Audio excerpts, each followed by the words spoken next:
मान लीजिए आपके आईसीयू में एक मरीज है और उनकी आपने ब्लड टेस्ट की और प्लेटलेट आती है 30,000। तो 30,000 है तो आप पेशेंट पार्टी को क्या काउंसलिंग करोगे कि देखिए आपकी पेशेंट की प्लेटलेट 30,000 है और इनको ब्लीडिंग होने की रिस्क है। कहीं पर भी ब्लीडिंग हो सकती है, मस्तिष्क में ब्लीडिंग हो सकती है, एब्डोमेन में ब्लीडिंग हो सकती है, पेरिटोनियल ब्लीडिंग हो सकती है, राइट।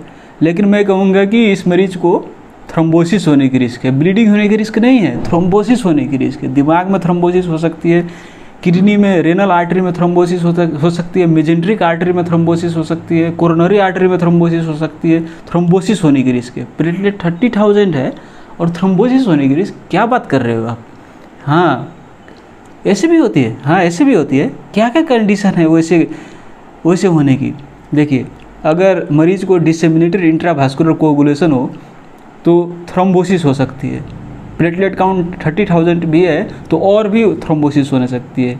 दूसरी, थ्रोम्बोटिक माइक्रोएंजियोपैथी सब हो, जैसे thrombotic thrombocytopenic purpura, haemolytic uraemic syndrome, इस अवस्था में भी थ्रोम्बोसिस हो सकती है। तीसरी, एंटीफॉस्फोलिपिड सिंड्रोम, मरीज को एंटीफॉस्फोलिपिड सिंड्रोम नाम की बीमारी हो तब प्लेटलेट कम है तो ऊपर भी थ्रोम्बोसिस होने की रिस्क होती है। और मान लीजिए ये थ्रोम्बोसाइटोपेनिया जो हुई है वो हेपेरिन की वजह से हुई है। हम तो आईसीयू में हर मरीज को लगभग देते हैं ना हेपेरिन, वो प्रिवेंशन करने के लिए, डीवीटी प्रिवेंशन करने के लिए, और उसकी वजह से ये हुई है तो उस वैसे मरीज को थ्रोम्बोसिस होने की रिस्क होती है। उसको हम बोलते हैं हेपेरिन इंड्यूस्ड थ्रोम्बोसाइटोपेनिया।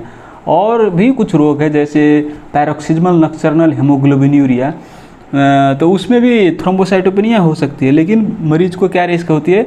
थ्रोम्बोसिस होने की रिस्क। और एसएलई में भी आपकी वो सेकेंडरी एंटीफॉस्फोलिपिड सिंड्रोम होती है तो ऊपर उस कंडीशन में भी आपकी थ्रोम्बोसाइटोपेनिया रहेगा एसएलई में, लेकिन मरीज को थ्रोम्बोसिस होने की रिस्क रहती है।